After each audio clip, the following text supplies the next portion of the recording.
Welcome to Turning Pages. This is going to be an episode on vision boards, and we're just going to do a get ready with me while I talk about why I stopped doing vision board. My last vision board that I did, physical vision board that I did, was in 2022. But before I get into that, I wanted to actually tell you why you should do a vision board. I have some notes here, so if you see me just looking around, and obviously we're gonna get ready and fix this face, I'm just gonna do my everyday makeup that I usually do. But why you should do a vision board and why I actually recommend it to other people and clients is that it helps you dream. Now, part of the healing process is to become childlike. You know, we kind of live in this rigid hustle culture and stuff like that. So when, for me, the vision board concept, I learned about it, was excited. You know, it's just that cutting and pasting, that sort of stuff, and putting things that I wanted on there. At first, like, I had simple things on there. I remember I had things like getting my son's passport. I had things like, I did put a RAV4 on there, and that did come to pass. Vision board concept, why I think you should do it is because it helps you to dream. It helps you to ignite that part of you that was probably dead because, I don't know, you've just been either too busy climbing up the corporate ladder, you are just in hustle and survival mode, and you don't know how to dream big. Someone has told you it's practically impossible for you to be what you want to be, and you probably believe them. It could be a parent, it could be an ex, it could be, you know, a teacher that told you, well, you know what, give up on that dream. You know, it could be simple things like you want to be a personal trainer or a musician or a writer, and someone's telling you, yeah, just forget about it because you're not good at it. But what if it's still inside of you and you still want to do these things? I think vision boards are great. You know, over the years, social media has made it into like some sort of checklist of materialistic things, but you can add things like, how do you want your relationship to feel? What kind of job are you looking for? You know, those sort of things. And that's a great way, like even for children to do this vision board, it's putting that belief back inside of them. So I think it's an absolutely great exercise for anyone starting off on their healing journey to start a vision board and do it and put it in places where you can see it, because neuroscience will tell you when you visually see things, and obviously with emotion, you know, sort of like the law of assumption or the law of attraction, those sort of things, but even having faith in your desire, knowing that, you know, God will fulfill them, you know, it's a great way. And I just love having kids involved in this exercise and be like, hey, we could dream big, and let's dream big, because nobody got anywhere dreaming small, right? I mean, that's just a fact. We could allow our children to keep that dream side of them still intact. You know, when I started the vision board, I even told my son about it. I encourage him to do it, and I'll still encourage him to do it. And I encourage my new clients to do it as well. Now, why I personally stopped on my last vision board that I did was in 2022. For me, my spiritual journey has been ongoing for years. At this point, I probably had made like 5 vision boards each year, probably revised some. I had put things on there, and this is full transparency, I am 41, but I had put things on there like having another baby. I had put like things like getting married, owning a new house, just having a home of my own. I also put things in there like travel and other things that I really wanted.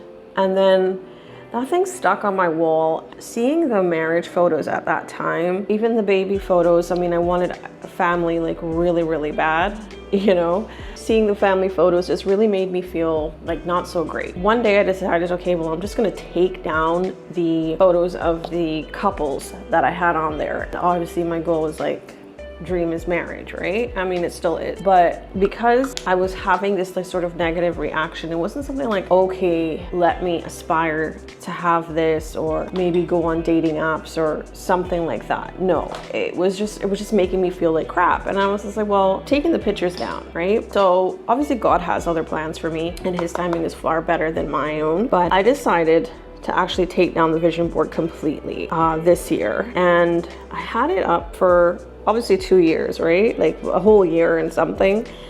And as I got stronger with my faith and with God, I kind of realized like, okay, yes, his plans for me are better. But then I think I was idol worshiping.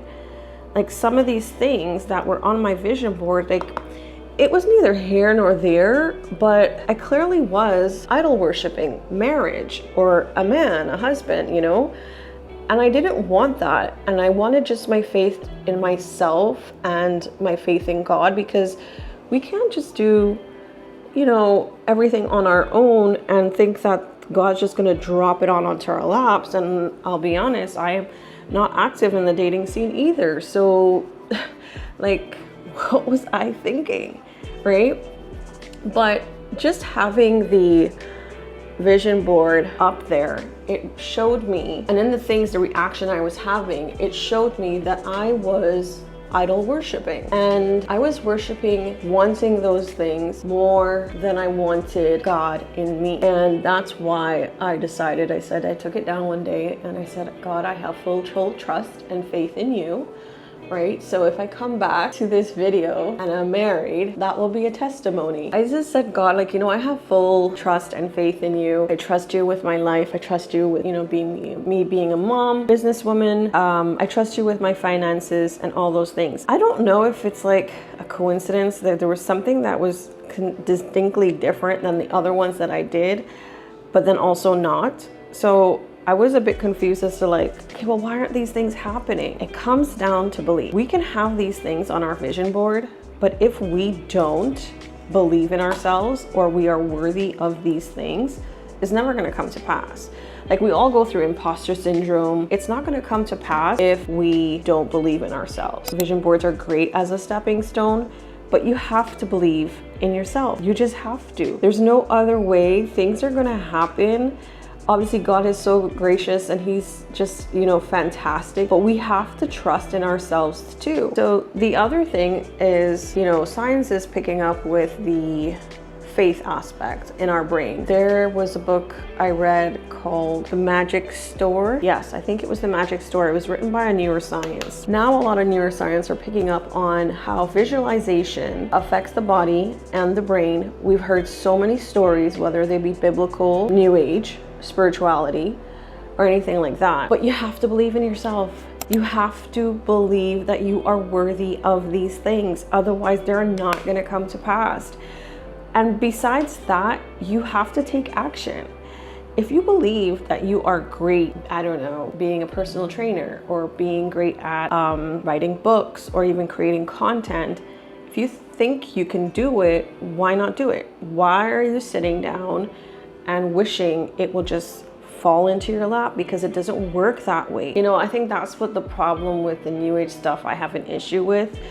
Yes, you're doing the healing work and stuff like that, and we could read tons and tons of books, but you have to believe in yourself and you have to take action. If you are going to run your life on fear, you won't get very far. You won't get very far. And when I mean fear, particularly fear of failure. And isn't that the beauty of life? Isn't the beauty of life just learning how to be your best self? That's what I want, you know, other people to kind of like, don't rely. These are great tools like vision boards and scripting and those things. Can we just not rely on faith? Can we get back to a little bit more practical things, like relying on God and asking, you know, he knows you're walking by faith and not sight, which is you are assuming your prayers are already answered. You are taking action steps. And that will go back also into identity shifting. If you think you want a car, you know, you're saving up for a new car, you are acting like a person who is getting ready to have a new car because you're saving your money. You know, yes, you go in and you look at the models and you get the feel of it. A lot of it has to do with feeling as well. But if you don't think you're worthy of it, best believe that something is gonna come up and probably some sort of something is gonna happen. And it's like, oh, well, now I don't have the money because I had this emergency happened in my life. I mean, is it possible that you didn't think you were worthy of this? And then sometimes this life just happens. And you have to be okay with it. You cannot be stressing yourself out. Too many women think themselves out. I just think vision boards are great, absolutely great, but they're not for me anymore. I'm on a different path in my life and I'm allowing God to unfold. God has restored my heart and my belief system that I do think and I do believe, not do think, I do believe I am meant for greatness. And I've always said this, like even when I would go through my darkest times, like my prayer would literally be like, God, I know I'm not meant to live a mediocre life.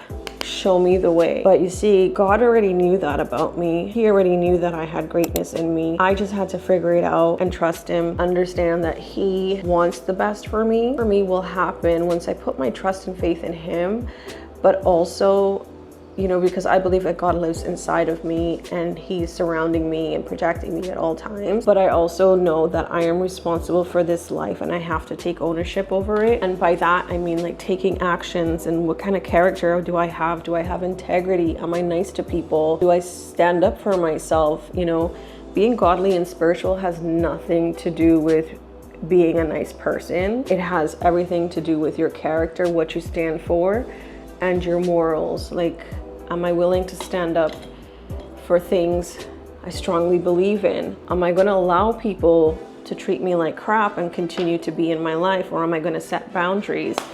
Like those sort of things. And to me, those things will actually get you further in your journey than a vision board. I mean, a vision board is great, but you're basically idol worshiping this thing, these things, these material objects. And when it comes down to it, it's in you. Like you can create so much without the vision board. Also said too, like when it comes to pictures, like those are memories. We store these things in our body. If your vision board is starting to make you feel like, well, I don't have it yet, take it down. Take it down. Don't even question it. Take it down. Take it down and work on your belief system, your faith system within yourself. Because that's what you have to believe in. You know, no one else can believe it for you. And no God from the sky is going to come down and bring you the man of your dreams, the business of your dreams, or anything like that unless you work for it. To try to keep these videos short as possible. Also learning how to do my makeup online, because I also want to encourage women over 40 especially to play with makeup, because I know how easy it is, and women on the whole, how easy it is to get sloppy with ourselves. I'm not saying that you're sloppy. I just know that for me, sometimes I don't take care of myself, and one of the great ways I do that is by putting on a little makeup, because I love it. To each his own. If you don't like makeup, don't wear it, but I love it, so I'll wear it. That's it for today. I will be doing another episode soon, another Get Ready With Me, on how life has been after I decided to decenter men. I don't want to get into it now. Today's video was supposed to be about vision boards. I think it's a great activity for kids. I think it's a great activity for yourself when you're getting started on your healing journey, to ignite that childlike self, to ignite the dreamer. We are supposed to dream big. And I kind of like to call them mood boards now instead of vision boards, because I want the feeling with it, you know? 2022 vision board, that was not giving me a feeling. Now, mind you, I have had things that have happened from 2022 vision board, things that I wanted. Some things got postponed, but I got the best feeling from throwing it away. Now, what I do as well, if I don't have a physical vision board and I'm just obviously not feeling it, what I do is actually keep a digital one as my screensaver. It's not there smack dab in my face, but it's still there. I could see things, my goals that I'm working on. I think I had lost it with my vision board when the things like my fitness stuff was coming up also. So I had already taken down, like, you know, wanting a husband. But that's how it is sometimes, how life is. We have to learn to navigate through life. It's not about, I want this, I want this, I want this, and let me have it. You have to work with life. It's gonna be ups and downs. You're gonna have failed relationships. You're gonna have a lost job. You're gonna have sick days. You're gonna have your fitness probably take a turn for the worse. And you're wondering, like, why? Why is this happening to me? A vision board's not gonna help you through that. Your mind is. And that's just the truth. So let's be mindful of that. And I am done. That's it for today. And that was literally the fastest, probably one of the fastest makeup routines I've ever done. And I think I'm getting better at it. Stay tuned for the next episode on how it has been after I decided to decenter men. And it's actually not what you think. So stick around. Bye.